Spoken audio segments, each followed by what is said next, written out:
This is not just another news story. This is a father searching through rubble for his daughter. Stay with us. Tehran woke up to chaos. What started as distant explosions quickly turned into a nightmare for civilians. Buildings reduced to rubble, streets covered in dust, and voices crying for help echoing through the air. Among them a father screaming, "My daughter is under the rubble." This is not a battlefield. This is home. These strikes were not just military operations. They hit neighborhoods where families sleep, children play, and life moves on despite tension. Now, everything has changed in a matter of seconds. The strikes reportedly began late at night, catching many residents off guard. There were no clear warnings for civilians. In several districts, missiles hit residential areas, shaking entire blocks. Eyewitnesses describe a sudden flash followed by deafening explosions. Windows shattered instantly. Power outages left neighborhoods in darkness. For many, there was no time to escape. The scale of destruction is still being assessed, but early reports suggest dozens of casualties, many of them civilians. Rescue teams rushed into the damaged areas within minutes. But for many families, help came too late. One man, covered in dust and blood, kept repeating the same words. She was right here,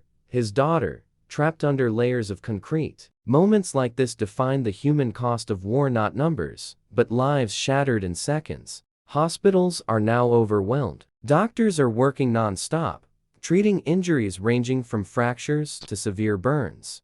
Search and rescue operations continue around the clock. Heavy machinery is brought in, but in many cases, it's hands not machines digging through debris. Every second matters. Survivors trapped under rubble have limited time. Volunteers join professionals, forming human chains to remove debris piece by piece. The sounds are haunting: sirens, cries, and occasional silence when hope fades. Officials have condemned the strikes, calling them a violation of international norms. At the same time, conflicting narratives emerge about the targets and intent. International organizations are calling for restraint, urging all sides to avoid further civilian casualties. But for those on the ground, statements mean little. Their reality is immediate: survival, loss, and uncertainty. As night falls again, fear spreads across Tehran. Many residents refuse to return to their homes, choosing instead to stay in open areas or shelters.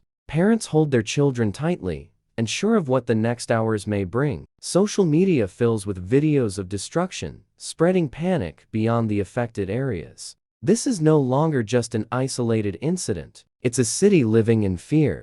Behind every number is a story: a child, a parent, a family torn apart. Funerals begin even as rescue operations continue. Grief mixes with anger, and questions remain unanswered. Was this avoidable? Could more have been done to protect civilians? For many, these questions will never bring closure. The strikes may end, but they will remain for years. Cities can be rebuilt, but lives lost cannot be replaced. As the world watches, one question echoes louder than ever: how many more civilians must suffer before this stops? For the father searching through rubble, the answer already came too late. As images from Tehran spread across the world, a different kind of battle begins. The battle for narrative. Videos flood social media, each claiming to show the truth. But in times of conflict, truth becomes fragmented. Some footage is verified, some is taken out of context, and some completely misleading. For viewers thousands of miles away,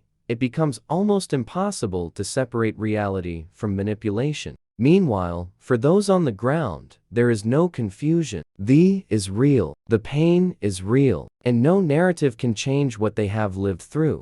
Behind every strike lies a deeper tension. Analysts point to long-standing rivalries, strategic calculations, and power struggles that extend far beyond one.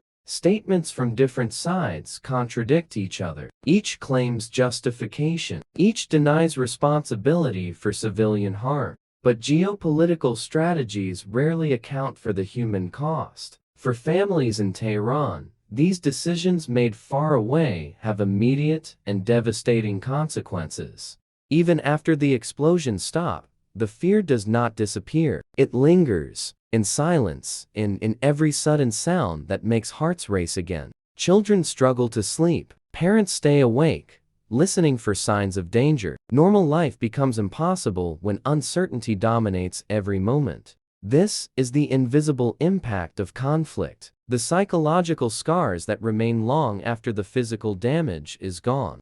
What happens next remains uncertain. Will tensions escalate further, or will this moment force a pause? History shows that cycles of violence rarely end quickly, and each new strike risks pulling more civilians into the crisis. For Tehran, the future now stands at a crossroads between recovery and further destruction. And for the world watching, the question is no longer distant. It is urgent.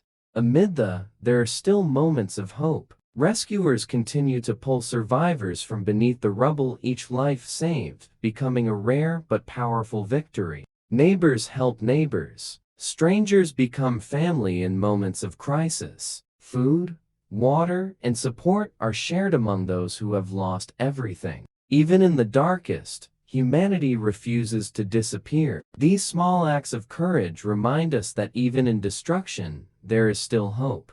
When the cameras turn away, the story does not end. Rebuilding will take years. Healing will take even longer. And for many families, life will never return to what it once was. But stories like this must be told not for shock, but for awareness. Because behind every headline, there are real people, real lives, real loss. And if we forget them, then the silence becomes part of the tragedy.